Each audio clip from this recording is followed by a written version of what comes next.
Oh, I'm not even. I gotta get the uniform, the anime club uniform. What kind of club president would I be if I didn't wear my uniform? Welcome to the first episode of season 2 of Anime Club.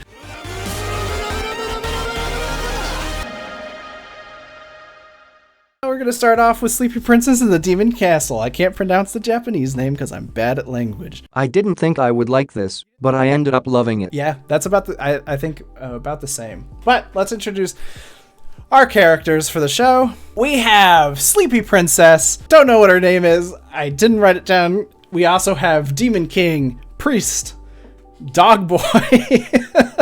I don't remember what their names are. You don't need to know their names. You don't know why? Because I never say them. The ones you need, teddy demons.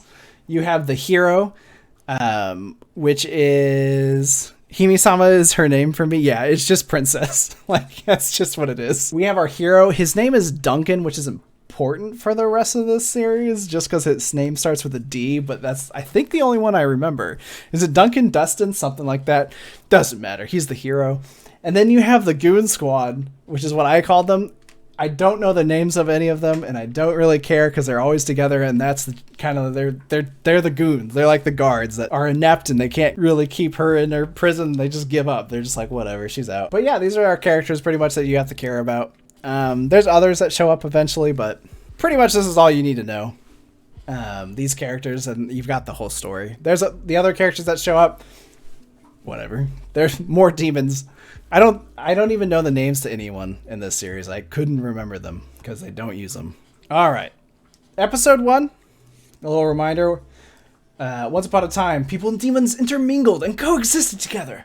And one day, Demon King kidnaps the princess, takes her over, and I guess it starts a war. But they don't really expand on the war bit. They just mostly focus on the hero going to save the princess. But in her cage, in her prison, she's sleeping, and she says, "Oh, there's nothing to do to sleep, and I can't sleep because it's so uncomfortable." In this episode, she goes on the quest to get her luxury pillow, which is the pillow that she uses for the rest of the series after she makes it. The luxury sheets and the comfortable bed. The luxury sheets is one of the funnier ones because after the quest complete...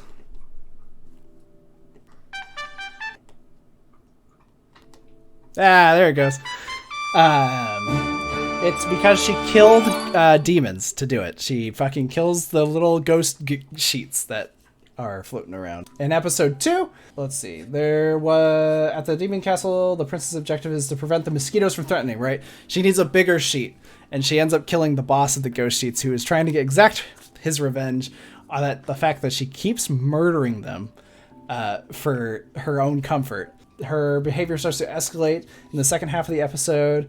She just wants a good night's sleep, causing the great Red Siberian to get frustrated, which is this dog guy next to the priestess and in between the teddy bears. He kind of takes away all the stuff that she's been collecting and saying she should act more like a hostage and less like the princess of the castle. She gets her mosquito net, and she is... I can't remember. She's like looking for a potion or something. But she gets caught. And the third episode, she believed that reading a difficult book would put her to sleep. So she sneaks into the underground library to practice. This isn't in that episode, but I love that her eyes grow that big in the show. When something happens, it's just like, boom. I don't know why it cracks me up. They're just, it's kind of uniquely her, like the way they're shaped around her head. It's just really, really funny. She breaks the seal on the forbidden grimoire and is given immense power. The grimoire is telling her, use me to break out of the castle. I can give you powers to destroy every demon in this castle. Not interested. So she asks to be taught the most powerful sleep magic. He gives it to her. She uses it. It puts everyone in the castle to sleep. And then yeah, it don't work. But then he does give a and then but she falls asleep in the library after she uses all the mana to cast the spell. But she finds the spell useless because it doesn't put her to sleep. The Grimmer gives her the touch my pressure points to put me to sleep, but she can't reach the one on her back. But she doesn't want to tell people she just keeps telling people to touch her. And obviously it's a very big sexual innuendo. Everyone thinks that she's being real sexual. It freaks everyone out. People get nosebleeds, all of that. Eventually she's able to get someone to press her back and she falls asleep. Thoughts and questions. My thoughts overall, this is a very well done and adorable comedy. Every episode is a bit predictable. And the way I say that is that you know what she's going to do. We're going to go explore the castle. We're going to find an item. And she's going to fall asleep at the end of the episode. But it doesn't make it any less good. I think one of her antics in the castle are very fun. One of the best bits, I think, is her dying. She dies a lot in the show. But because she's in the demon world, they can resurrect her. And one of the funnier parts about the show is that when she dies, her little tombstone pops up.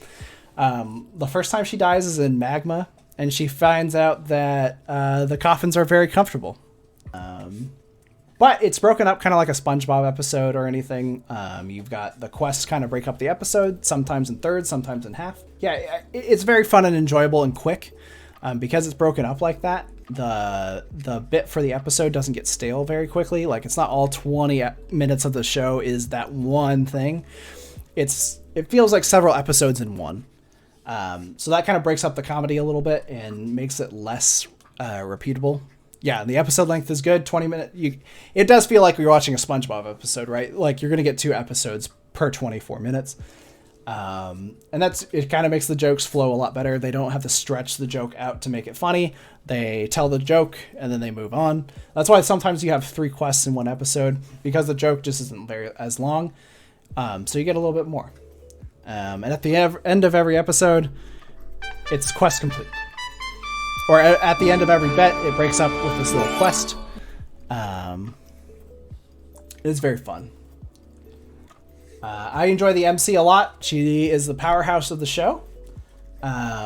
They do a really good job with her expressions, her motivations, her personality. They're quite different typically. I guess they're not quite different from most in a comedy show. She's very reminiscent of Saitama. Oblivious, unstoppable, and narrow-minded. It makes for a great show, especially later on in the series when she shows up to the council meetings and she's like, I had a nightmare. I would like to talk to you guys about it. And they're like, what are you doing here? We are like trying to kill the hero. And she's like, doesn't matter. I'm busy. But it is a very relaxing and fun show. And I do plan to rewatch it when it's dubbed. I think it's a very cool show to kind of put in the background when you want to watch something. You don't really have to pay attention a lot to it. There's not super deep storyline to it. It's just very, very, very fun to watch. I thought I would not like the princess, but I ended up loving her aloofness. Yeah, I don't. It's a very well-balanced bit of her just like... It's the balance of her like just breaking out. Like the way she breaks out for the first time is she teaches the teddy demons that if she will brush them in the first episode, and they get addicted to getting brushed for their fur that she uses to make pillows.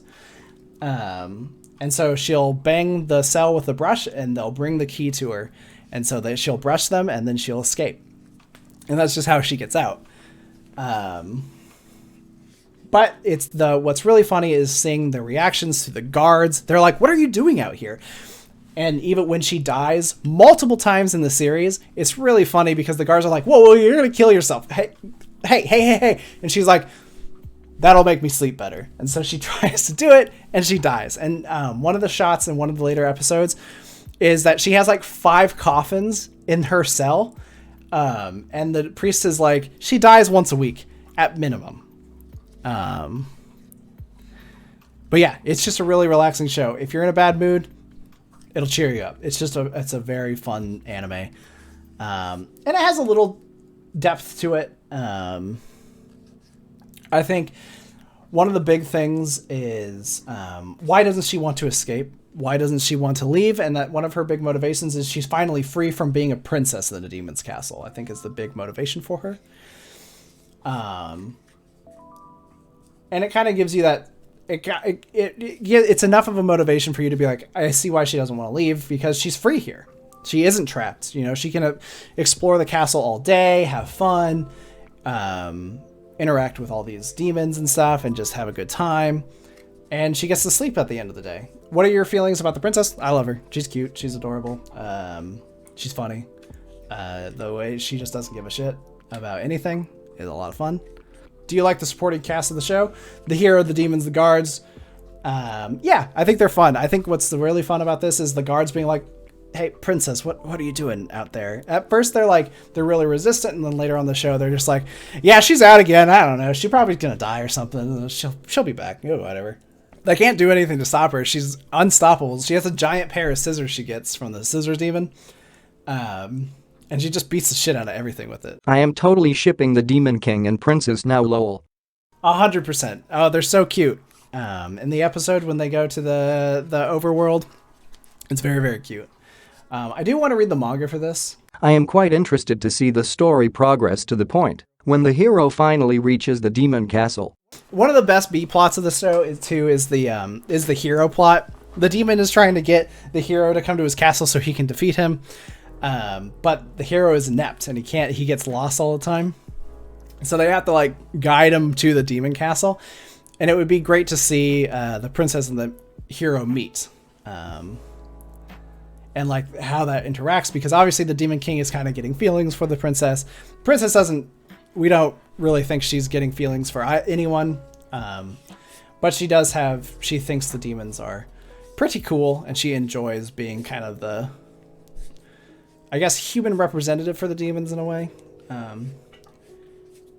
But, she's doing her part as a princess and helping the demons in a way. But I would love to see the hero actually reach, and she's like, I don't want to go. You did all this, and I'm not leaving. You had to fight and fight and fight and fight, and it was it wasn't worth anything. Do you have a favorite quest from the show? I was trying to think. This one's later on. She gets a magic sword, and I think that's one of my favorites. Oh, no, when she's trying to put the mosquito net up, and she's climbing the castle, and they have to bring in the Air Force to stop her from getting to the Phoenix eggs because they think she's going to grab the Phoenix eggs to somehow escape and go back to the human world. But really, she's just trying to go up top and tie a knot so she can hang the mosquito net around her bed. But they're bringing in the Air Force, and there's so much drama, and she's climbing up this wall, and the music is banging, and she ties the knot, and she climbs back down, and everyone's oh. Okay, and she falls asleep, and I love that. That quest really cracks me up. This brings me to a new part of Anime Club. For Season 2, what we're going to do is we're going to rank the episode on AniList. Add to list. Status completed. Okay, but we're going to score this together. And I don't know how this was working. We can change it later. But I was thinking I am going to give a score, and then we're going to vote plus or minus on what we think should be it. I would say this is an 8. Well, I'm going to say 7. Out of 100, I was going to do out of 10. And then we'll let you go down to 5, 6, 7, 8, and 9. And I will let you use channel points to vote. Okay. We have added our first anime to our list. We'll retroactively try and add the other ones another time. But for now, this is Season 2 of Anime Club, with Sleepy Princess at 8.5.